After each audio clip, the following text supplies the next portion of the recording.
All right. Welcome, everyone. Thanks for coming on to the restorative sleep seminar here. I see a lot of your faces there. It's great. Dr. Ellie Stein here is someone I've been working with for how many years now, Ellie? I'm gonna guess about 15. Wow. Wow. It's So been a while. uh, Ellie was a psychiatrist in the city of Calgary here, working a lot with chronic fatigue and myalgic encephalomyelitis patients, and she had her own practice here, and now she is fully retired or semi-retired. I'm fully retired from medical practice, but I feel like I'm working pretty hard, moving things online, trying to reach more people. Yeah, yeah. Yeah. So anyways, everyone, Ellie has a lot of knowledge on how to restore yourself, how to help people get out of fatigue. And that's why I thought it'd be great for everyone of our clients to see her work and her presentation and research, just because I know everyone's pretty active, but I know a lot of people struggle with sleep and they want to improve, they want to get healthy, but it's something that we don't have to accept with age, and there's a lot of information she can give us. So um, pay attention here, take your notes down. I've got my notepad down, and I've known her for a long time. So, anyways, Ellie, I'll let you take it away. Okay, thank you. I am going to share my screen, and I've sent Corey a copy of the slides just so that if anybody does want a copy, you're welcome to them. So yeah, my name is Dr. Ellie Stein, and as Corey said, I've just retired from 35 years of practice. I think when Corey and I met, we both had fewer gray hairs. And I really focus most of my time in that career on people with chronic fatigue and chronic pain. And like I just said, I've retired from clinical practice, but there's such a huge need out there for science-based information. So many physicians and healthcare practitioners just don't know enough to be able to help patients with practical strategies to improve their health, what I call self-management. So I felt this need to try to share what I've learned over the last 35 years with a wider audience, and that's part of my motivation of speaking with you. Most of the people I've worked with who have chronic fatigue syndrome, fibromyalgia, and related conditions have horrible sleep problems. So out of necessity, I've become a little bit of an expert on sleep because I needed to try to figure out how to help them. And I'm going to share some of what I've learned about sleep with you tonight. Knowing that you're a different population, I'm assuming that most of you are pretty healthy, pretty active. So I've changed up my presentation a little bit to include some things that may be more relevant to you.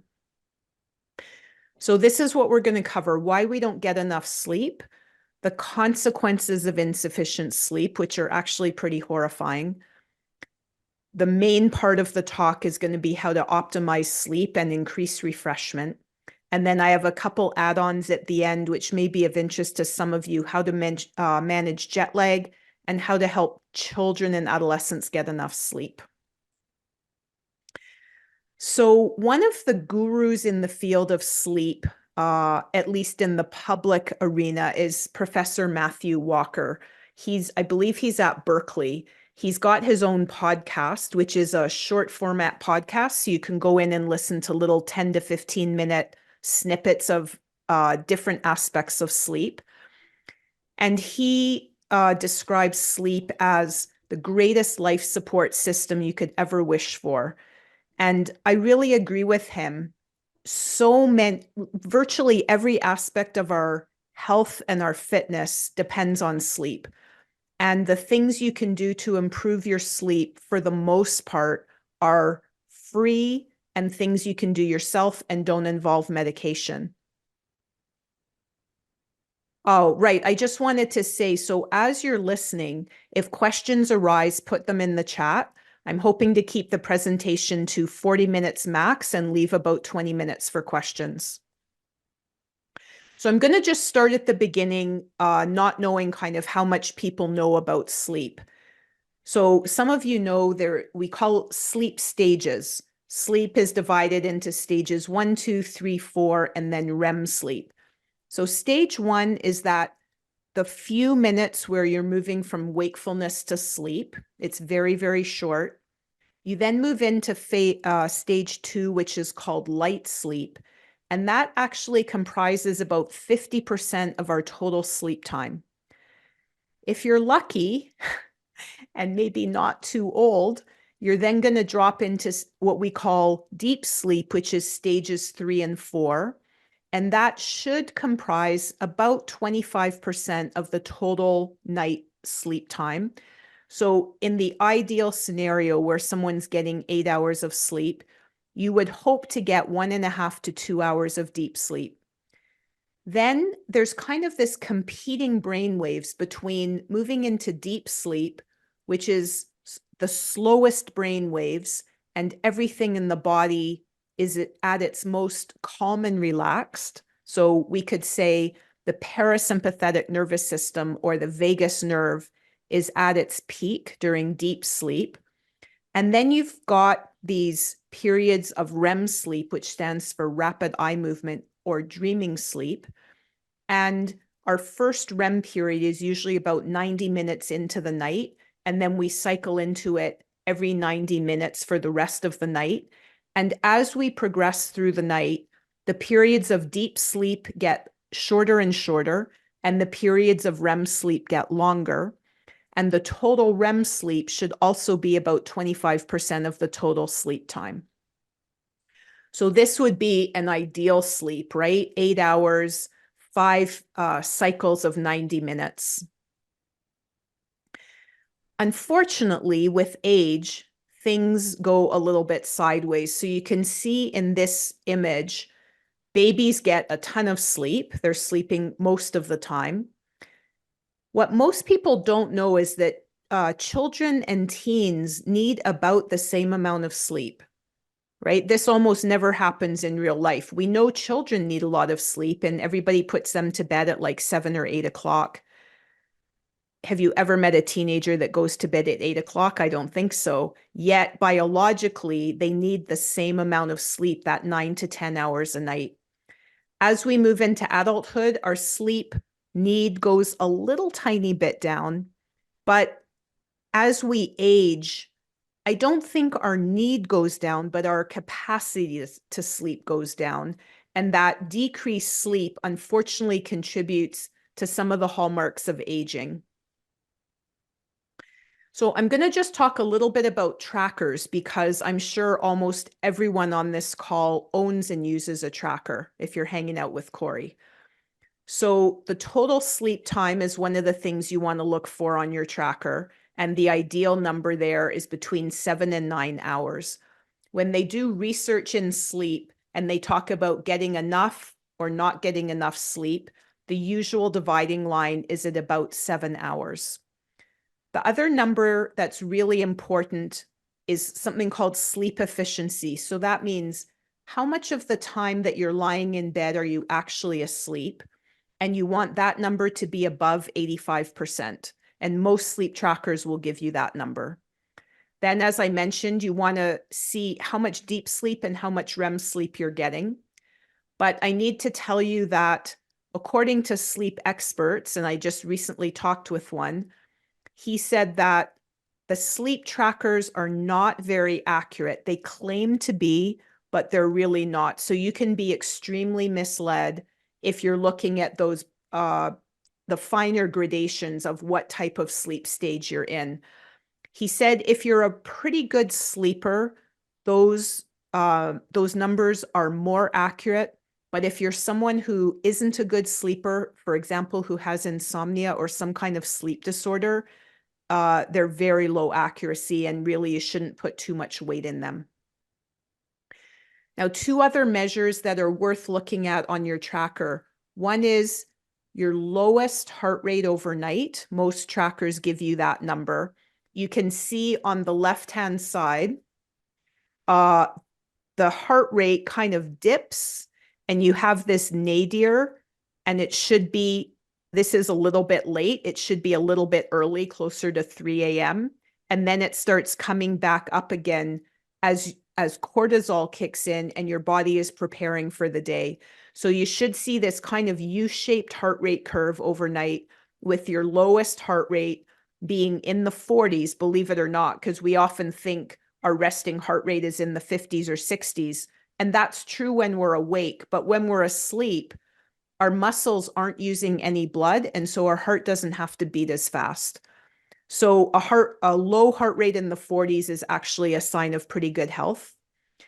The other measure that most trackers now give you is a heart rate variability measure. That is going to be the inverse U, because heart rate variability and heart rate are inverse or opposite to each other. So whereas you want your nighttime heart rate to be low, that's an indication that your vagus nerve is turned on and you're very relaxed.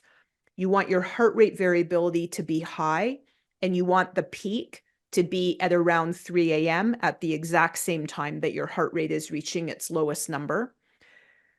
A good heart rate variability is considered anything above 60. The people I work with, many of whom are extremely ill, sometimes house or bedbound. It's quite shocking, but some of them have maximum heart rate variability of like 20 or even below. Most people in average health would be 40 to 60. And I'm assuming most of you who are fit and are working out regularly should be above 60. So a little word about what actually happens to allow us to sleep. Sleep, it's like a stool with 3 legs. There's 3 molecules in our body that have to be moving in certain directions to allow us to sleep. So probably the most important one is a molecule called adenosine. Some of you know that adenosine is part of the molecule ATP that provides us energy. But it turns out that adenosine has multiple functions in the body. It's a very important kind of central molecule. And adenosine itself is what makes us sleepy. So when we wake up in the morning, our adenosine level is low. It slowly builds the longer that we stay awake. If we take a nap, of course, it goes back down. And that's why naps can be problematic. And I have a slide on naps later on, when they're okay and when maybe they shouldn't be, when they're not quite such a good idea. So the adenosine builds, and you need it to be high enough when you get to bedtime to make you sleepy. Fatigue and sleepiness are quite different constructs. You could be very fatigued and kind of have a heavy head and a sluggish brain, for example, if you've been really concentrating and doing a lot of things all day, but that doesn't mean you're sleepy and you're going to be able to fall asleep. Coffee is an adenosine blocker. So as your adenosine builds up higher and higher, if you drink coffee, it's not going to change the adenosine level, but it's going to block the effect and you're going to feel alert. So to fall asleep at night, you need a high adenosine level. And for most people, that means you have to have been awake for about 16 hours for it to have time to get to a level that's going to help you sleep. Then you need a low cortisol level. Cortisol is our stress hormone. We all know that if you're stressed for any reason, that overrides adenosine and it makes it really hard to sleep. And then you need a high enough melatonin level. Melatonin is the sleep hormone. The brain starts producing melatonin at sunset, so when darkness hits. And as I'm going to mention in our next slide, unfortunately, in our modern society, when the sun sets, most people turn the lights on, and that turns off melatonin. So you might get to midnight and the melatonin still isn't fired up because you've been exposing your eyes to light. So basically, to sleep, you need sleep drive, which means being awake long enough. You need a low cortisol level, which means you need to be calm. And then you have to avoid light in order to have enough melatonin. So this is what happened back in Paleolithic hunter-gatherer days, where there was no artificial light. But we don't live in those times. Research shows pretty shocking statistic that in the past 70 years, the average sleep time of an adult has gone from 7.9 hours to 6.5 hours. That's a loss of 25% of our sleep. And our bodies evolved over millions of years to function well on 8 hours of sleep. And now we're trying to function on 6.5. Sleep has become stigmatized, right? People brag that they don't need enough, they don't need that much sleep. Apparently, two of these braggers were Ronald Reagan and Margaret Thatcher, both of whom died of dementia. So not saying in their case it was a causal relationship, but it's interesting to note. And our bodies just haven't had time to adapt to this dramatic change in our environmental light. So what happens if you don't get a minimum of 7 hours of sleep? I'm going to spend a little bit of time on this slide and feel free to ask more questions later. Many of you know if you had a bad night's sleep, it's just harder to think clearly and quickly. Memory is worse. Why is that? Because when we experience things during the day, we store those memories in the hippocampi, which are kind of at the two sides of our head. That's like short-term storage. But to really remember it, it has to be transferred to long-term storage, and that only happens during sleep. So without adequate sleep, we need deep sleep and REM sleep to store all different kind of memories. And if we don't get enough, we just don't store them. So it means the things we learn during the day, I call it kind of coming in one side and just going out the other. Unfortunately, it looks like insufficient sleep also puts us at higher risk for dementia.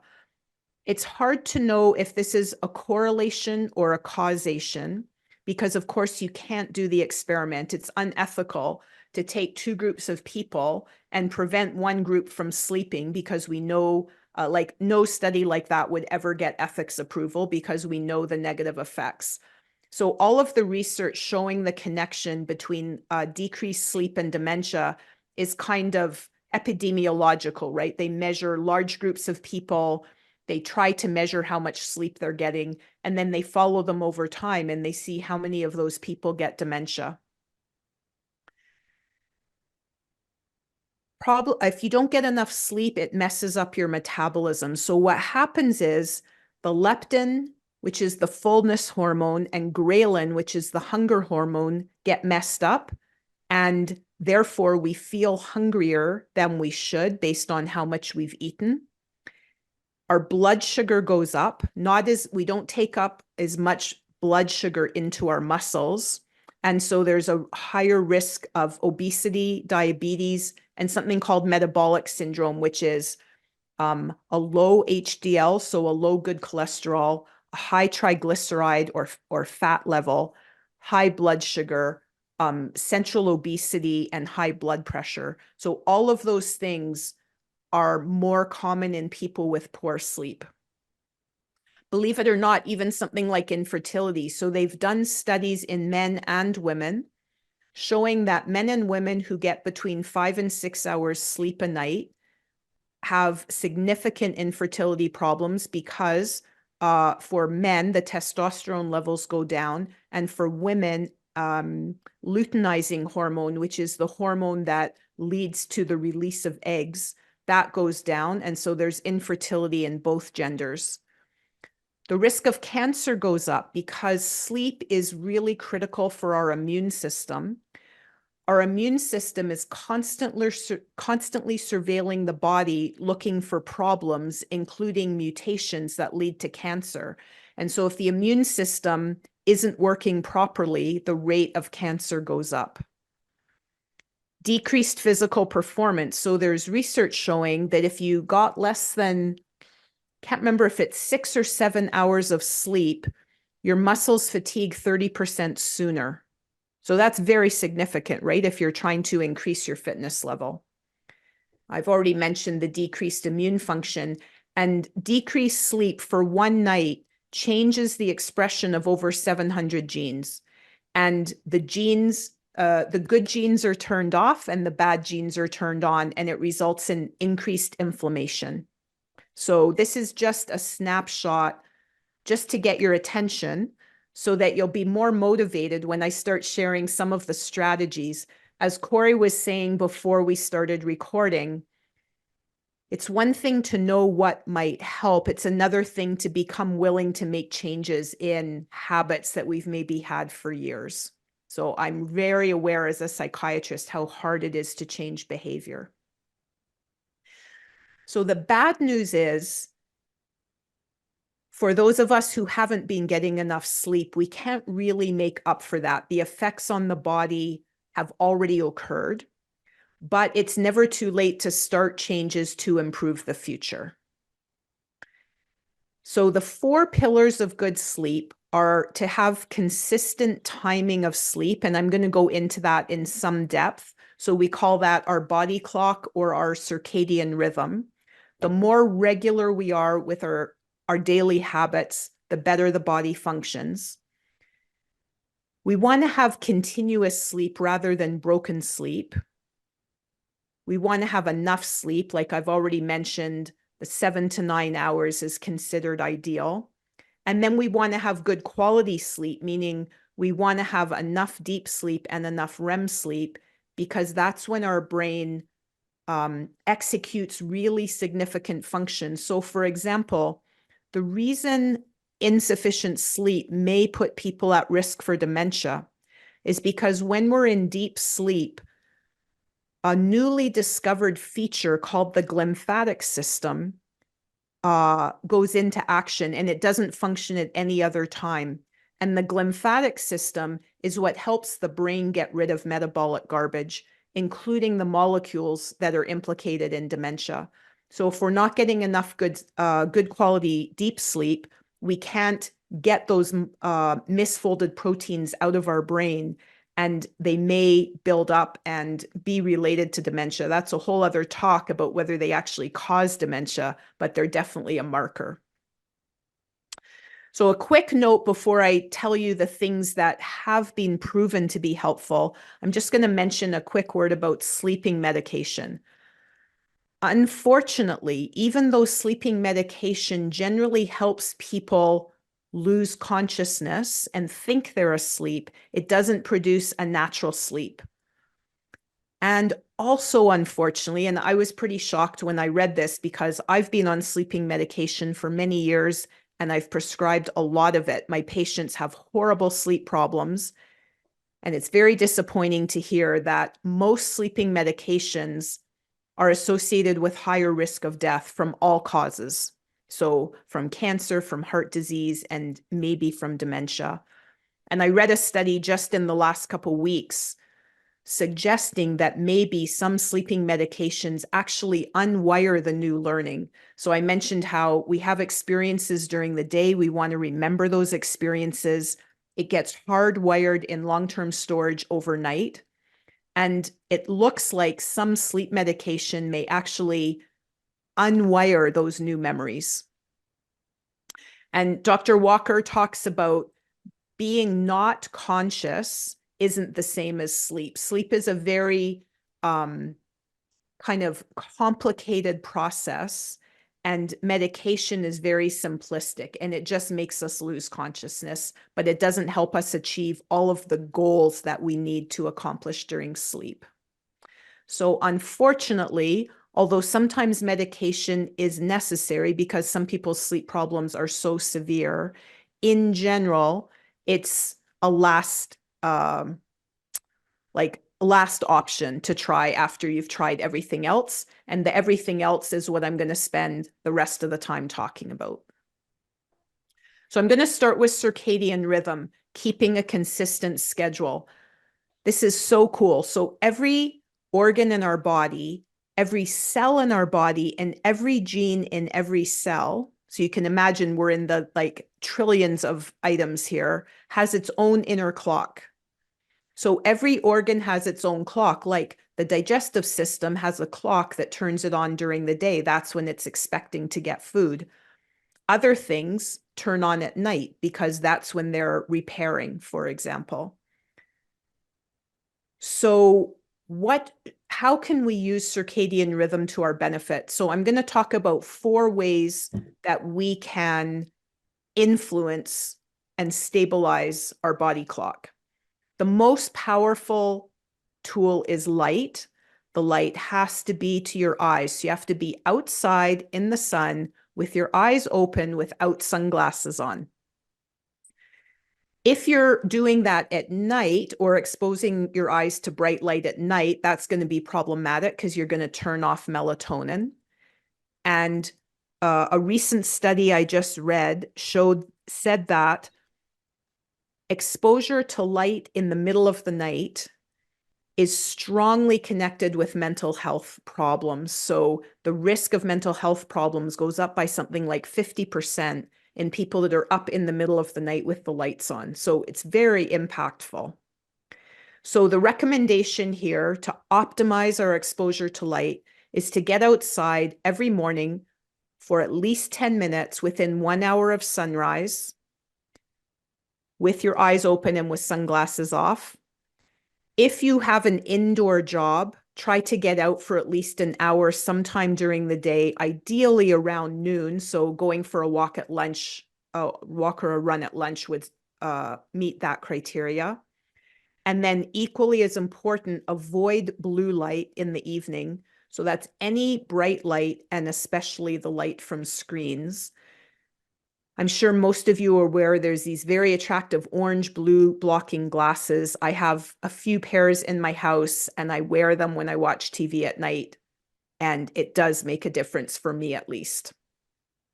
So the second way you can try to stabilize your body clock is through exercise. So you're all aware that exercise increases alertness. So at any time during the day when you want to be more alert, exercise is a great strategy.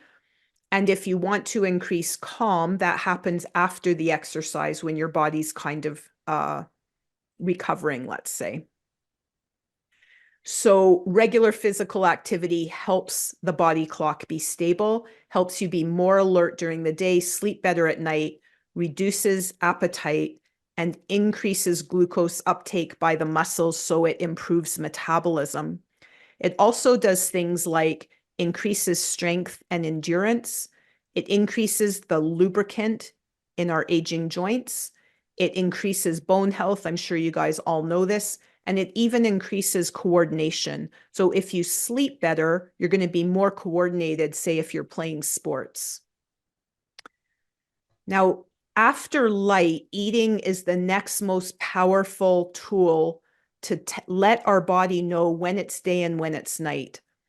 To increase alertness in general, you want to fast or have a keto or low carb meal. So many people have their main meal at noon who are kind of paying attention to this, and it's a keto-ish meal. And then in the last meal of the day, in the evening, you might want to have more carbohydrates because carbohydrates help calm the body. When we eat is more important than what we eat, according to Dr. Sachin Panda, who's one of the gurus on circadian rhythm. So one of the strategies to use eating to stabilize circadian rhythm and improve health is called time-restricted eating. So basically, you want to do what our ancestors used to do. You eat in the day and you fast at night. He recommends choosing a 12-hour eating window. Generally, the earlier in the day, the better. So for example, you could have your 12-hour window from 8 a.m. to 8 p.m. If you go to bed at 11 p.m., that would still give you the necessary 3 hours between your last calories and when you're going to sleep. That 3 hours is important because it gives time for the food to digest. If you eat too late, like right before bed, it turns on all of the digestive functions and the body is going to have a harder time falling asleep because it thinks it's daytime. So why would it sleep? So the first thing is to try to restrict eating to a 12-hour window. Now that doesn't sound that hard, but believe it or not, only 10% of North Americans actually achieve that. Most people eat all the time. You want to finish eating 2 to 3 hours before bedtime so that your body gets the right signals. And apparently it's also more helpful to eat 2 to 3 large meals a day rather than grazing throughout the day. I won't go into why that's true, but that's for a healthy metabolism. So time-restricted eating is pretty easy and very safe. It can be combined with almost any type of eating plan, whether you're vegetarian, gluten-free, keto, paleo, doesn't matter. You can still do a time-restricted eating. And lastly, temperature. So if you think about our natural environment, it's hotter during the day and it's cooler at night. So in general, if you take a cold bath or shower, and I know Corey's very big into the cold plunges, what it does is it cools your body. And then as the body's recovering from that, it heats up. And so your body thinks, oh, it's daytime. I'm going to be alert. Conversely, before bed, many people know that a hot bath is soothing. Why is that? Because after you get out of the bath, your body starts cooling off and your brain interprets that as a sign of nighttime. So those are some very practical strategies that anyone could implement. And I talk a lot to my patients or followers about baby steps, right? You can't implement everything at once, but you could look at this chart and maybe pick 1 or 2 things to work on and slowly try to improve your circadian regularity.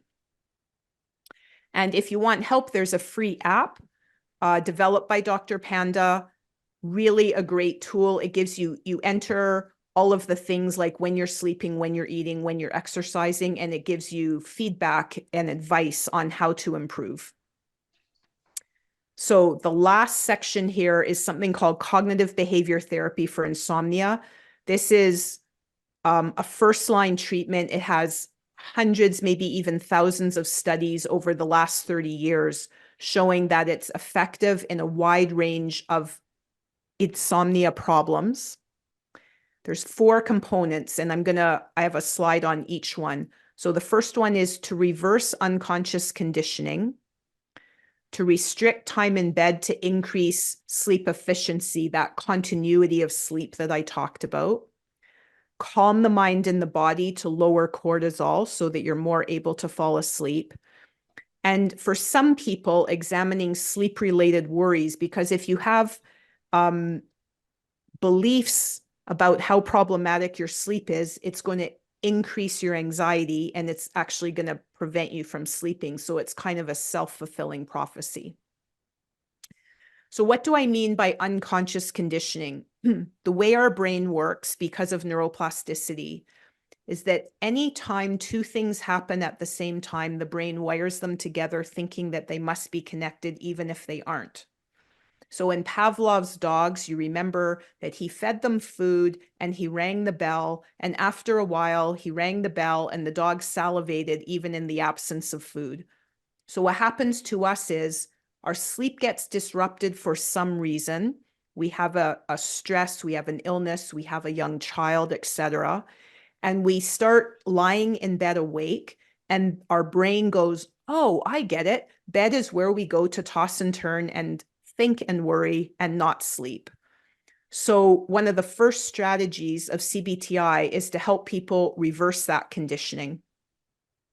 How do we do that? Number 1, probably most important, that's why it's in bold, go to bed only when sleepy. So do not think that you have to go to bed at the same time every night. Ideally, over the long term, that will occur. But if you set yourself a certain bedtime and you get into bed and you're not sleepy and you don't fall asleep, you're just worsening this conditioning problem. Unfortunately, this is the part I hate. The recommendation is if for whatever reason you're in bed and you find yourself not sleeping for more than 20 minutes, get out of bed, do something calm and relaxing, wait till you're sleepy, and then go back to bed because you want your brain to clearly know that bed is a place for sleep. And then again, don't do other stuff in bed other than sleeping and sex. So that includes things like watching TV, playing on your phone, checking your emails, and even reading. So if you're a very good sleeper, reading in bed is probably okay because it's kind of calming unless you're reading some kind of murder mystery. But for anybody who has an insomnia problem, it's better to read in the other room, wait till you're sleepy, and then go to bed. Now, restricting time in bed is a strategy to train your brain that bed is for sleep because you're only there for a limited amount of time. So to increase, I talked about that number, sleep efficiency, which we want to be above 85%. To accomplish that, this is especially for people who have very disrupted sleep with multiple awakenings. You want to measure your total sleep time. Your tracker will quite accurately give you that number. Say you're in bed for 8 hours, but you're only sleeping for 6 hours. That means your sleep efficiency is too low. And you're unconsciously training your brain to be in bed and not sleep. So you say to yourself, okay, I'm actually only sleeping 6 hours. So I'm going to set a sleep or a bed window of 6 hours plus 30 minutes, because of course you don't fall asleep the minute you hit the pillow. The most important part of the sleep restriction is your waking time. So you set a waking time. So say you decide, I'm going to go to bed at midnight and I'm going to set my alarm for 6:30. Now, the first day you do that, you're only going to sleep for like 3 hours because you're used to waking up a few times. You're going to wake up at 6:30. You're not going to be happy. You're going to white knuckle it through the day because you're going to be very fatigued. And adenosine, your sleep drive, is going to be high the next night. So that means the next night when you go to bed at midnight, you're going to fall asleep a little bit more easily, and so on. Over 2 weeks, most people can see a significant improvement in their sleep. So this strategy increases sleep drive and increases sleep quality and decreases wakenings. Now, the big caution with this one is only do it if your sleep efficiency is under 85%. If you're sleeping for 9 hours at night and you're in bed for 9.5 hours, that's a very high sleep efficiency. Don't do this strategy. It means you need all of that time in bed and you shouldn't try to restrict it. Number 3, calm the mind and the body. So everyone has different strategies for doing this. If you're a worrier, a really effective strategy is to set time aside for worry or problem solving earlier in the day. Sometimes if I wake up and I've got stuff on my mind, I actually get out of bed, get a notepad, write down all my potential solutions, get it out of my head onto the paper, and then go back to, well, hopefully to sleep. Do pleasurable, low-key things before bed.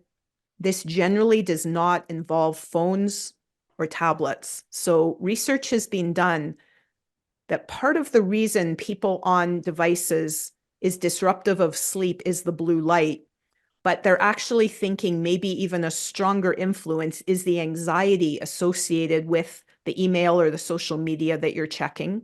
So try to turn your phone off. Can you believe that? Yes, turn it actually off about an hour before bedtime and leave it in a separate room.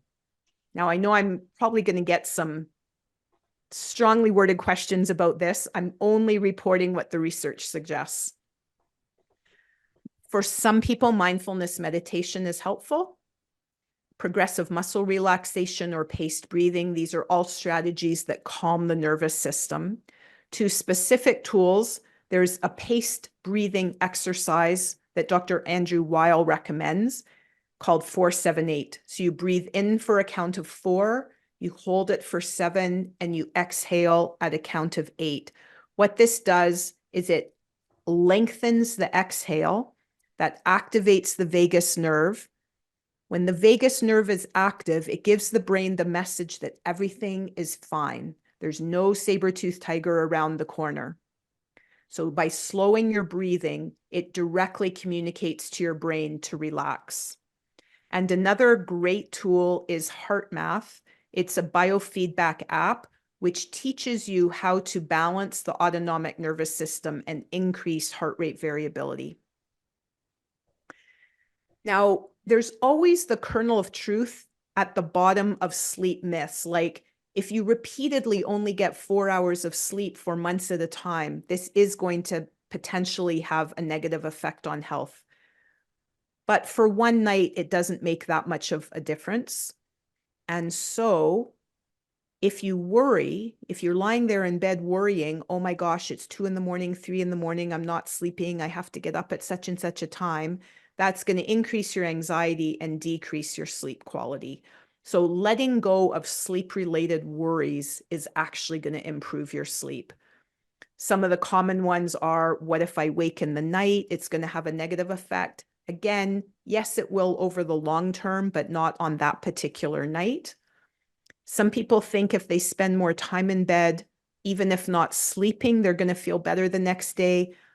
But unfortunately, that just worsens that unconscious conditioning. Now, one thing I forgot to mention with the sleep restriction is never restrict to less than 5 hours. So even if you're not sleeping, the recommendation is to actually be lying in bed for 5 hours, because less than that is just depriving yourself of too much sleep, and it's going to really negatively impact your functioning the next day. So what about napping? For healthy sleepers, napping is no problem, right? Remember, if you nap, your adenosine level is going to go down, and it's going to take you a bit longer to feel sleepy. So if you're like many cultures have siestas and they seem to be fine with that. The only time it's really a problem is if you have insomnia. So if you take a long nap in the day and that lowers your adenosine and now you can't fall asleep at bedtime, you can get yourself into a vicious cycle where you're constantly not sleeping at night and then making up for it in the day. So most people in the field say that a 20 to 60-minute nap is okay as long as it takes place 8 hours or more before your designated bedtime. So if you're going to bed at 11, you don't want to be napping after 3 p.m. There's another strategy, however, that can be somewhat restorative. It's called non-sleep deep rest. And that's things like yoga nidra, meditation, self-hypnosis, things that calm your brain but don't involve sleep. And some people are recommending that as an option instead of napping. So a quick word about jet lag. Basically, it's harder to adjust when you're moving to the east. And so this recommendation is, if you're traveling east more than 3 time zones, to start preparing a few days or even a week before you travel by moving your circadian rhythm to the new time zone. So that means your light exposure, your sleep, your eating, and your exercise, start shifting it later. Oh, sorry, west to east. Start shifting it earlier, right? Because 6 p.m. here is 8 p.m. in the east. So you want to start waking up earlier so that you're on the new time zone before you travel. Try to avoid napping when you're shifting time zones. And melatonin is a great tool for shifting your body clock. So you want to start taking melatonin 2 to 3 hours before your new bedtime, a few days before you leave. Last topic is, how much sleep do kids need? So I've already hinted at this earlier, that kids and teens actually need the same amount of sleep, 9 to 10 hours. And unfortunately, young people of all ages are actually getting about 2 hours less of sleep a night than they did 50 years ago. So most youth are sleep deprived. A really important thing to remember is that teens have a biological situation in that their sleep cycle gets delayed. It's just a normal part of being a teenager. I certainly remember that myself, right? You stay up later and getting out of bed in time for school is excruciating. So if you have a child who's really struggling with sleep, you want to teach them through your own example to not have screens in the bedroom. So that would include TVs and mobile devices, to get off the screens an hour before bed and leave the device in the kitchen. And believe it or not, for teenagers, if they're really struggling, you might want to advocate with their school to see if they can have a later start time, because apparently the ideal is about 10 a.m. Now, this might mean that they have to miss their first class and maybe do it online. So it takes a little bit of parental support to make this happen. But from a biology perspective, this is really healthy. So to sum up, unfortunately, most people don't get enough sleep. The number one cause is lifestyle, not biology. So we can change it. That's the good news. How do we do that? We stabilize our body clock, make it consistent using those 4 levers that I mentioned. We decrease fight or flight by doing calming practices. And you train your brain to do what you want where you want by teaching it that bed is a place for sleep. Now, some of you might be thinking, okay, I've tried all of this. What if nothing works? In that case, I would say get a referral to an overnight sleep study. We're very fortunate in Calgary to have one of the best sleep centers in Canada. They have tools at that sleep center that almost no one else in Canada has. It's called the Center for Sleep and Human Performance. And Dr. Samuels, who heads up that clinic, works with a lot of elite athletes who train in Calgary. I believe he might be the sleep doctor for the Flames, but that might just be a rumor. So ask your doctor for a referral. I recently did that and was totally shocked by the results. So I found out a lot of very valuable information that hopefully I'm now going to be able to work on to improve my sleep. So just that I'm giving you all this information, I'm well aware that for some people with difficult sleep problems, it's not enough. It's a good start for most people, but sometimes you're going to need professional advice. And for many of you, you've already gone to my website and gotten the free tip sheet. This is the link if you haven't done that already, and I'm going to open it for questions. So I'm going to stop sharing. I'm going to go to the chat and answer those first.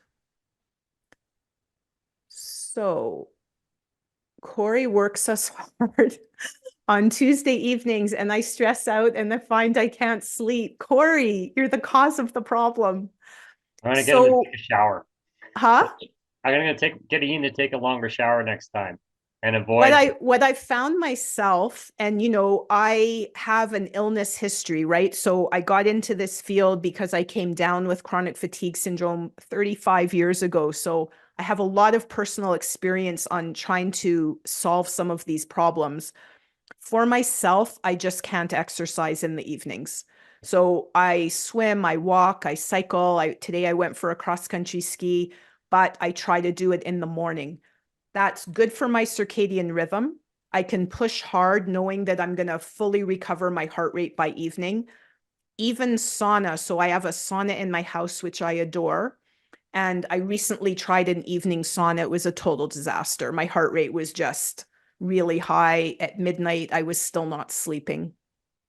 So everybody's different in how sensitive they are to the impact of exercise, light, eating, etc. And you just have to really listen to your body. Like one of my mantras with my patients is, we're all different. You have to listen to your body and try to find the best solution. And for some people, it may be to exercise earlier in the day. 3 a.m. peak based on what bedtime? Yes. So that's a great question. So basically, between the time you go to bed and wake up, you want your lowest heart rate and your highest heart rate variability to be basically in the middle. So if you go to bed at midnight and you wake up at 7 a.m., you'd want that peak to be at about 3:30 a.m. Basically, it peaks right before the cortisol starts kicking in. And the cortisol, naturally, if we've aligned our circadian rhythm with the sun, the cortisol will naturally kick in 2 to 3 hours before sunrise. So if in the morning you go out and expose your eyes to light, you're setting your body clock so that the next night you're more likely to hit that peak and low point at the right time. What's the latest time to consume caffeine? So if you listen to the Huberman Lab podcast, he has a whole like 3-hour podcast on caffeine. What I take from his podcast is we're all different, right? So some people can't drink caffeine at all. It totally revs their system, and it's just, we all metabolize it differently. It's broken down in the liver. Some of us are slow metabolizers, average metabolizers, and fast metabolizers. So if you're a fast metabolizer, you might be able to have a coffee after dinner and be perfectly fine. And if you're a slow metabolizer, you may not be able to tolerate caffeine at all. So I would just say the very unsatisfying answer to that question is really observe yourself and then make your decision based on your own body. How can you increase deep sleep? The only real way to increase deep sleep is to be more sleepy, to have that sleep drive or adenosine molecule at a high level. So that means stay up 16 hours, try to avoid naps, try to rewire your brain so that your brain knows bed is the place you go to sleep. All of those things have an impact on deep sleep. Unfortunately, most medications do not increase deep sleep. They make you unconscious and not awake, but they don't actually improve the quality of sleep. Suggestions for parents with infants. All I can say, I, who do not have children, feel for you because your sleep's going to be constantly interrupted. What I sense is that most people with infants, they're woken up so often that their sleep drive is chronically quite high, and most people are able to fall back asleep fairly easily. But I know I have some friends who it just messed up their sleep, like that constant interruption. And what I would say is once your children are sleeping better, those cognitive behavior therapy for insomnia strategies that I mentioned towards the end, I would go back and reinstitute those when you're able, because you've probably trained your brain that night is a time to be waking up constantly, and you got to retrain it. How can adenosine be increased? The only way is to not be asleep. So there's no other way to increase it. You just have to be awake, and it will naturally increase. What about natural sleep aids? Yes. So on my website, I have a blog, and I did a blog, I think it's called, if you go to my blog page and you put sleep, the word sleep in the search engine, it will bring up this blog. And I talk about specifically CBD and melatonin. So melatonin, when I wrote a book about 10 years ago, and I wrote in there that melatonin doesn't really help sleep, but the research has changed. So there's new studies out now showing actually for many people, melatonin does help. You only need 1 milligram. So you don't need these really large dose pills or capsules. And you need to take it 2 to 3 hours before bedtime, because remember, when we're in a natural environment, like when you go camping for the weekend, melatonin starts getting produced at sunset and not at bedtime. So you have to, the whole goal of these strategies is to try to replicate what would happen naturally in nature. So take your melatonin, 1 milligram, 2 to 3 hours before bedtime. CBD is very tricky. So there are studies that it can help with sleep. My opinion, I've prescribed it for many years since before it was legal, right? When you had to have a prescription to use it. So I have quite a bit of experience with it. And it seems to work well for pain and for anxiety, things like PTSD, but the evidence for sleep is less strong. The problem with CBD and THC is that there's a tolerance, and then when you stop it, you get rebound insomnia.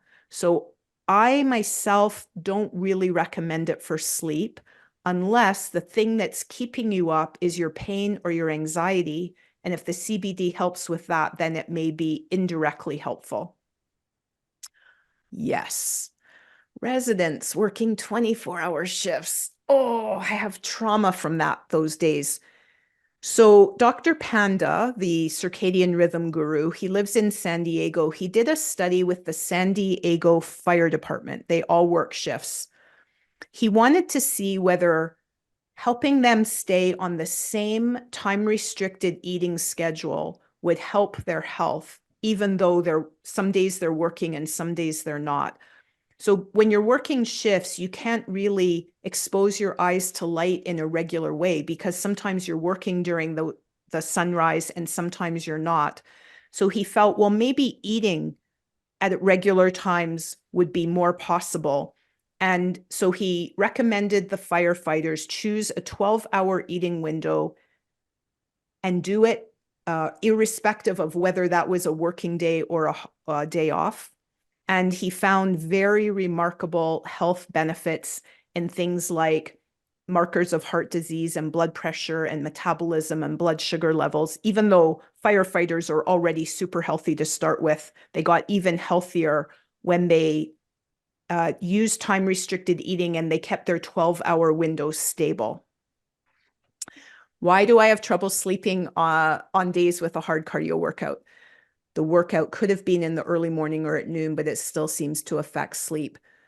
So I think some of us, I'm sure many of you are aware that a measure of fitness, one measure of many, is how quickly your heart rate recovers from a workout.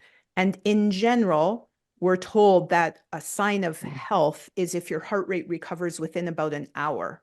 Is that right, Corey? You probably know this better than me. Yeah, something like that. It's Okay. highly variable. So yeah. Yeah, so I would say exactly that. We're all different. And I know maybe because of my, illness history, I'm just more sensitive to hard workouts and it takes my heart rate longer to recover.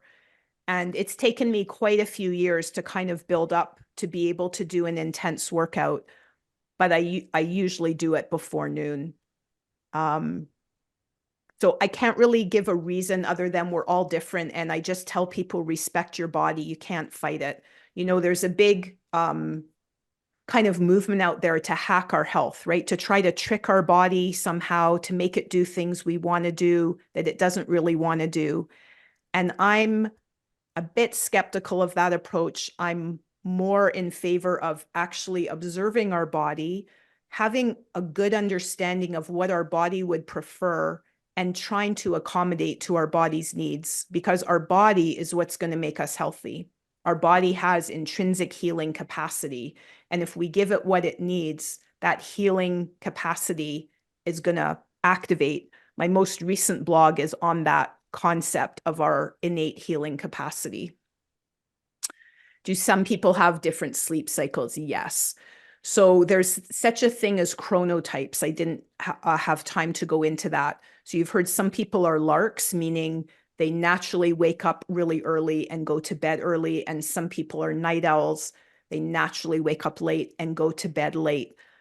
I've heard two different experts give two opposite opinions about whether this is like a real biological thing that we're born with, i.e., is it genetic? Because we have certain genes called the clock genes that actually control our circadian rhythm. And some people have better clock variants than others. So some people say, who are quite expert, that we have genes that control whether our chronotype, whether we're an early or a late preferring person.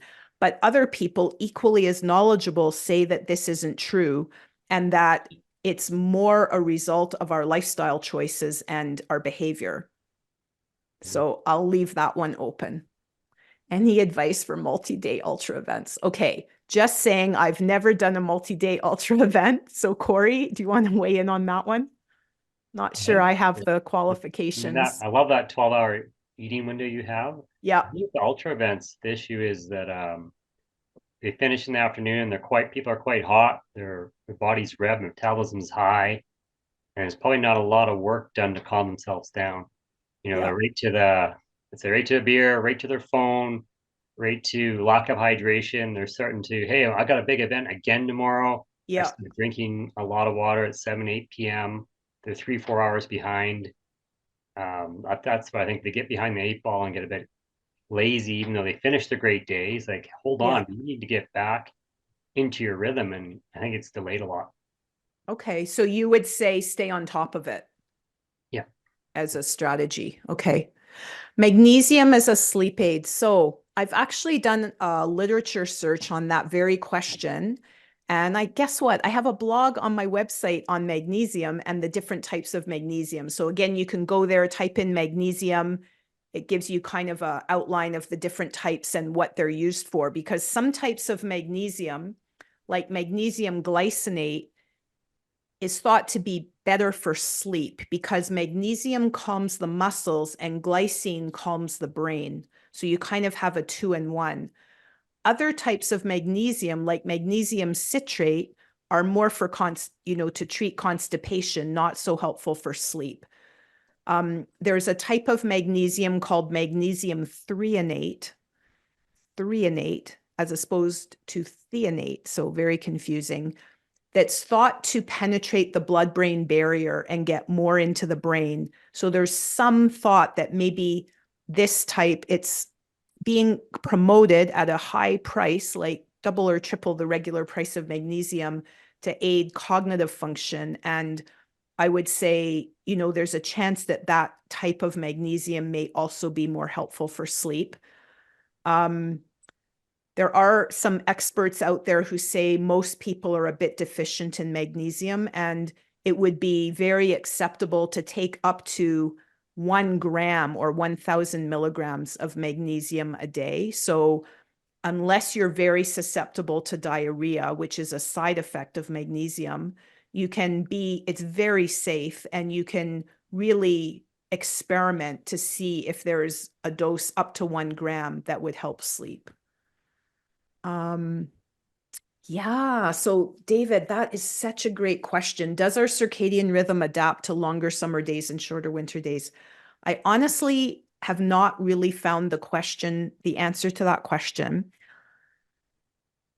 Many of the people I listen to live in the southern US where the day and night doesn't change much throughout the year. And so they don't address that question. So I cannot answer you.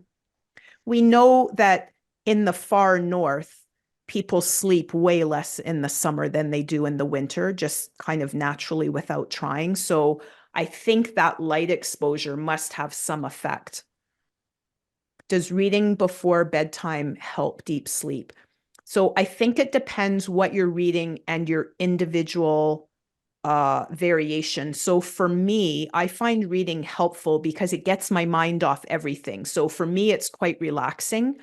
And when I start noticing I'm sleepy, I can put the book down, go to bed, and fall asleep quite well. But there are other people who are very sensitive to the stimulation of having the light on and maybe the mental stimulation of the book, and it gets in the way. So I would say that's a individual, you have to just observe yourself and see what's true for you. Yes, last question here. Does estrogen help in sleep disorders related to menopause? Absolutely. So not to belabor my blog page, but I did a very detailed blog recently on hormone replacement therapy, and I do talk about sleep. There are certain things that happen in medicine where certain beliefs are kind of accepted by conventional medicine that are later found not to be true. So one of those beliefs has to do with hormone replacement therapy. Back in the early 2000s, there was a study called the Women's Health Initiative, which incorrectly published that hormone replacement therapy had a lot of very serious risks, like increased risk of breast cancer, increased risk of heart disease. And I remember because I was practicing when that study came out, and we pulled all our patients off hormones because, of course, we didn't want them to get cancer and heart attacks. The research that's come out in the last 20 years has shown that the way that study was analyzed was extremely flawed. And for women who are otherwise healthy, if they start hormone replacement therapy at the time of menopause, as opposed to many years later, there are many benefits, including heart health, sleep, mood, cognitive function, and bone health. So it is worth having a pretty solid conversation with your healthcare provider. I have some references in that blog that you can even take to your doctor, because many of them still have the incorrect belief that it's just overall bad. So those were great questions. Thank you. Are there any others before we close?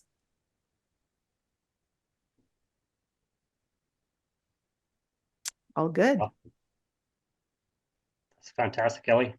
Yeah, thanks everybody. Those were great questions. I really appreciate them. And if you have any more that come to you later, feel free to contact me. And Awesome. thanks, Corey, for the opportunity. Oh, great, guys. Hit our website. It'd be great. Bye, everybody. See you.